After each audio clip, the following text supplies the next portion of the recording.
guess Randall and Thibodeau is going through a issue right now. Yeah, I don't know the specifics on what's going on with Coach Tom Thibodeau and Julius Randle. Like I said, what I do know is that the Knicks fans are unhappy with the play of Julius Randle. Some are asking for him to be traded. You know, he was one of their main guys at the beginning of the year when they were playing well. And then they brought Kemba Walker in. Kemba Walker wasn't playing well. They benched him. He came back and was doing a little something, but now he's on the trade block. Talk to him. So I don't really want to blame Coach Thibodeau because he's been a proven good coach, but there's definitely a problem in NYC, and someone is definitely going to get the short end of the stick. I don't know if it's going to be the coach or it's going to be Randall, but there's definitely a problem in New York. Oh my goodness gracious! Like the Knicks fans, man, you would think they would just be happy just making the playoffs last year.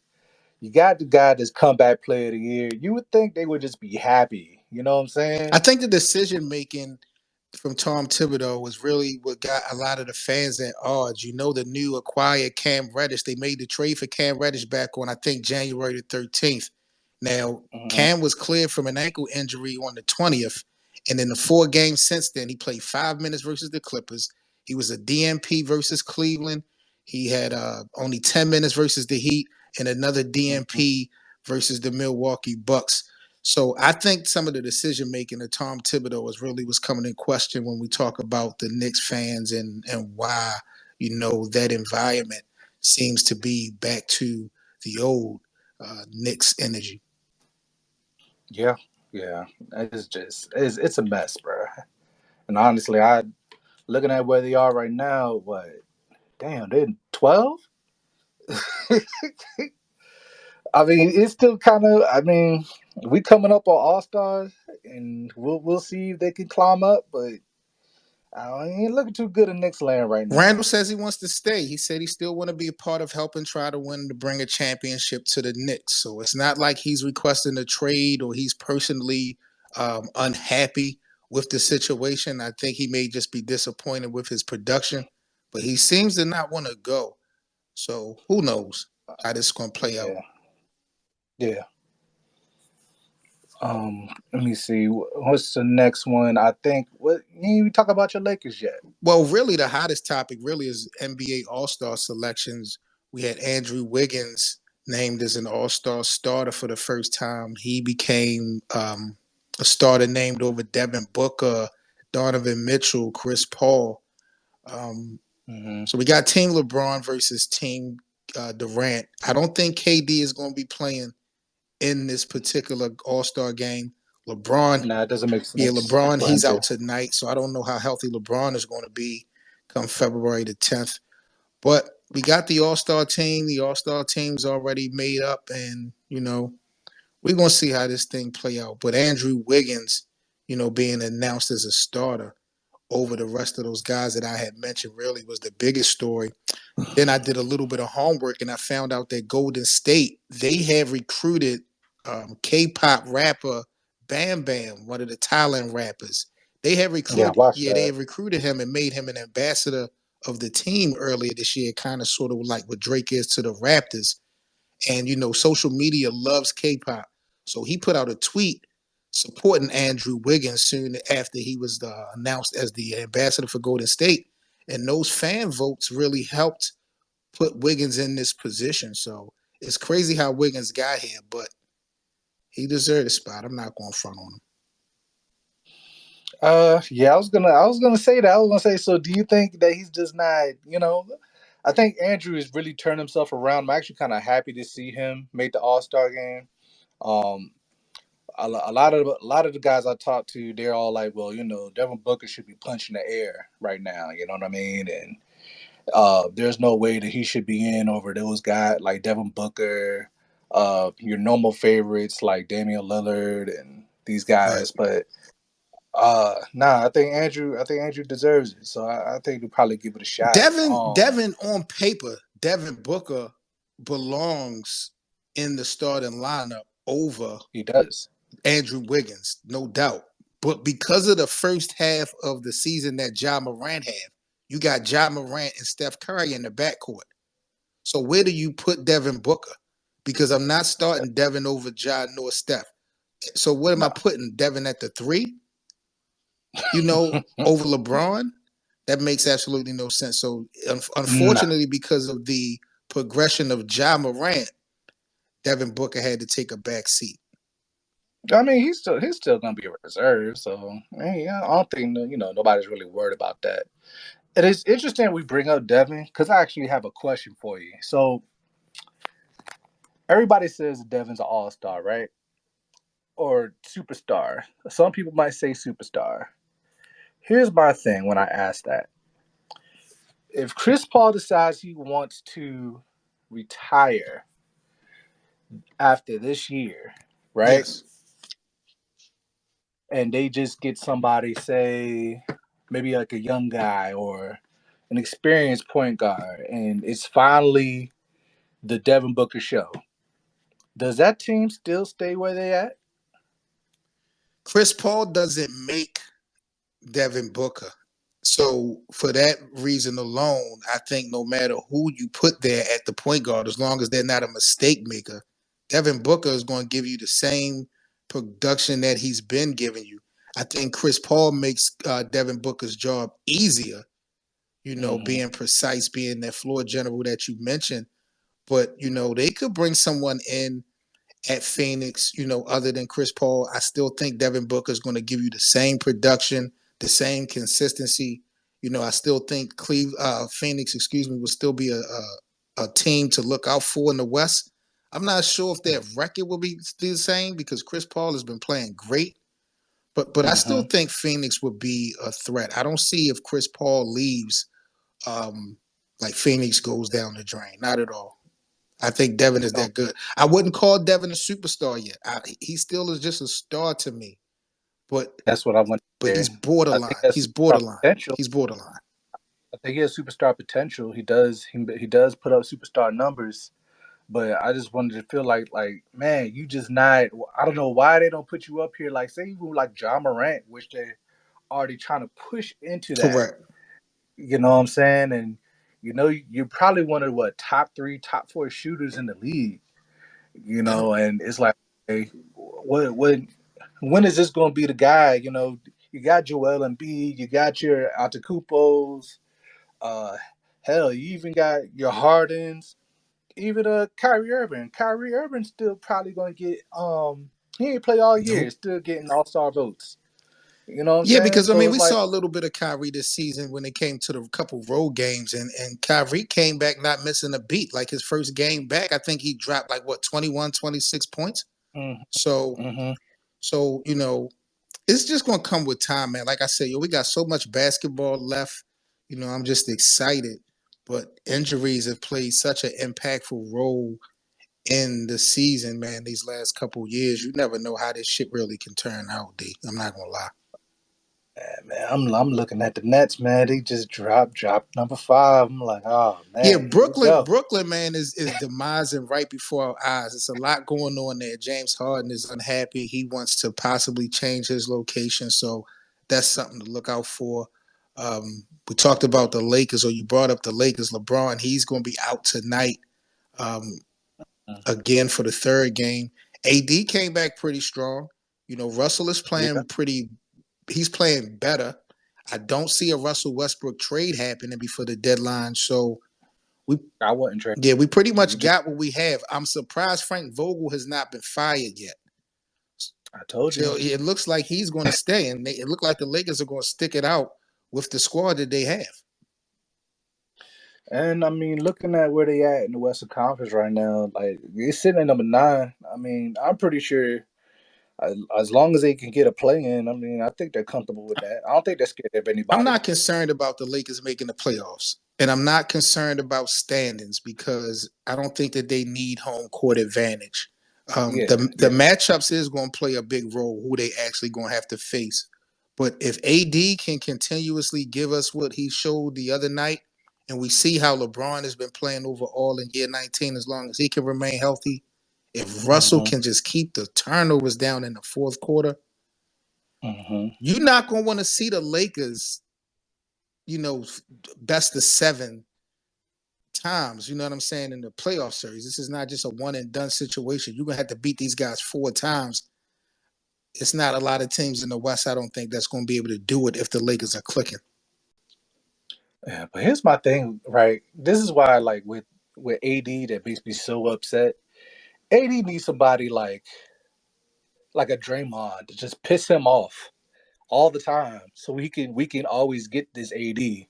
Like I just knew against Embiid, I wasn't sure. Actually, I wasn't sure if he was going to show up or not to what I know AD can play, and AD plays very well in that game. On both sides of the Yeah, court, man, offensively and yeah, defensively. yeah. AD It was a he war. did his It was thing a war. versus Embiid in that loss. Yep. It was yeah, it was a war. So it's like, okay, so you are capable of doing this, and you are capable of maintaining this. It's just like sometimes he just gets to this point where he just check out and be like, AD, what's going on? So I guess we'll see. We can only story will tell as we go through the season. Um, He got to step it up there's though. He has to step it up. I think that he got a little bit comfortable getting his championship in 2020, and he's supposed to take the keys over to the driver's seat, and he got hurt in the following season, partially that season, and it's just not been the same. So Mhm. I like to see that aggressiveness that you were mentioning from Anthony Davis, most definitely. I don't know Yeah, who on that team could bring that out of him. yeah, got to be somebody though. I also want to ask you about these last two teams in the Eastern Conference. You got the Hornets and the Celtics. We spoke about Jason Tatum last time that we had talked. Now Jason Tatum's coming out like the boogeyman, and now the Celtics are at the number 8 seed. So, how do you feel about that? I'm honestly surprised that Boston is not playing well. And I feel like, unfortunately, their opportunity to make a move has passed them. There's always Mm, been talks about Boston being in trade proposals, but what the other teams are asking for, Boston really do not want to give up. Like, they don't want to get rid of Jason Tatum. They don't want to get rid of mm, Jaylen Brown. The only other person that you got with some real value is Marcus Smart. Now, you had an issue earlier in the season with these guys beefing with Marcus Smart because they felt like the ball wasn't being passed around yeah, as much. So I thought Marcus Smart would have been traded earlier, but the Celtics, they didn't pull a trigger. They got a new head coach. So I think they still trying to find out, their chemistry and that types of things when it comes to the new coach. But time is ticking on the potential progression of Jaylen Brown and Jason Tatum as a whole. I think they'll make the playoffs still because the East is not that deep with a threat, but they're not playing well. They definitely could make the playoffs and be out in the first round.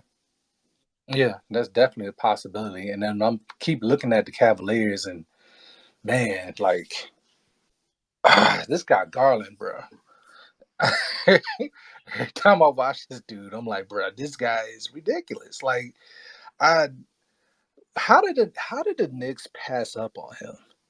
You know what I mean? Like, how does this even happen?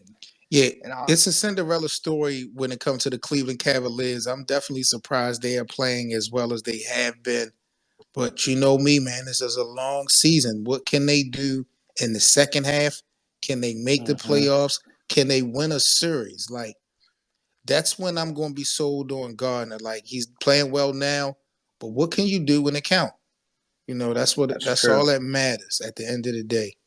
But That's I'm true. definitely surprised. Now, you asked me about Charlotte. Let's get into Charlotte because I do want to Mm. speak on that asshole that they call Michael Jordan.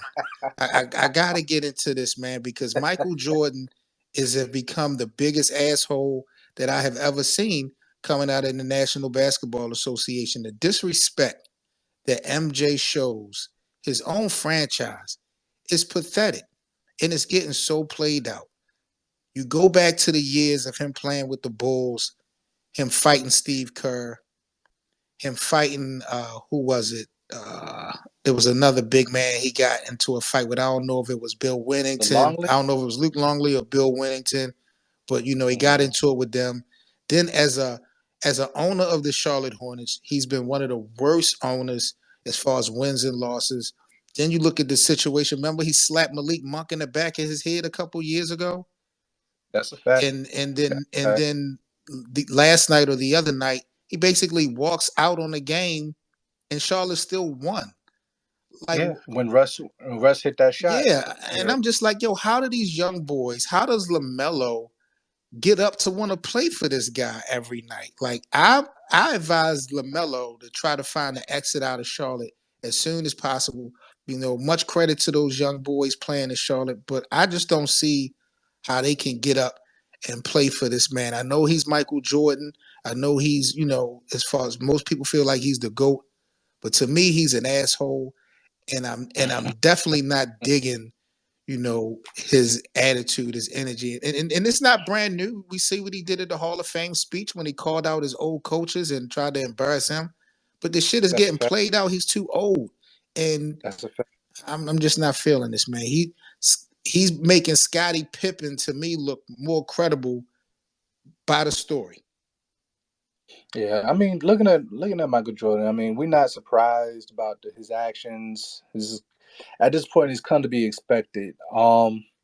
A lot of these young guys, I don't think they're so much playing for him or just for his adulation. I really think that the team is really close knit with each other. I think they really do play for each other, so that may be the good thing. But yeah, a guy like Michael Jordan doesn't deserve to have a team like this.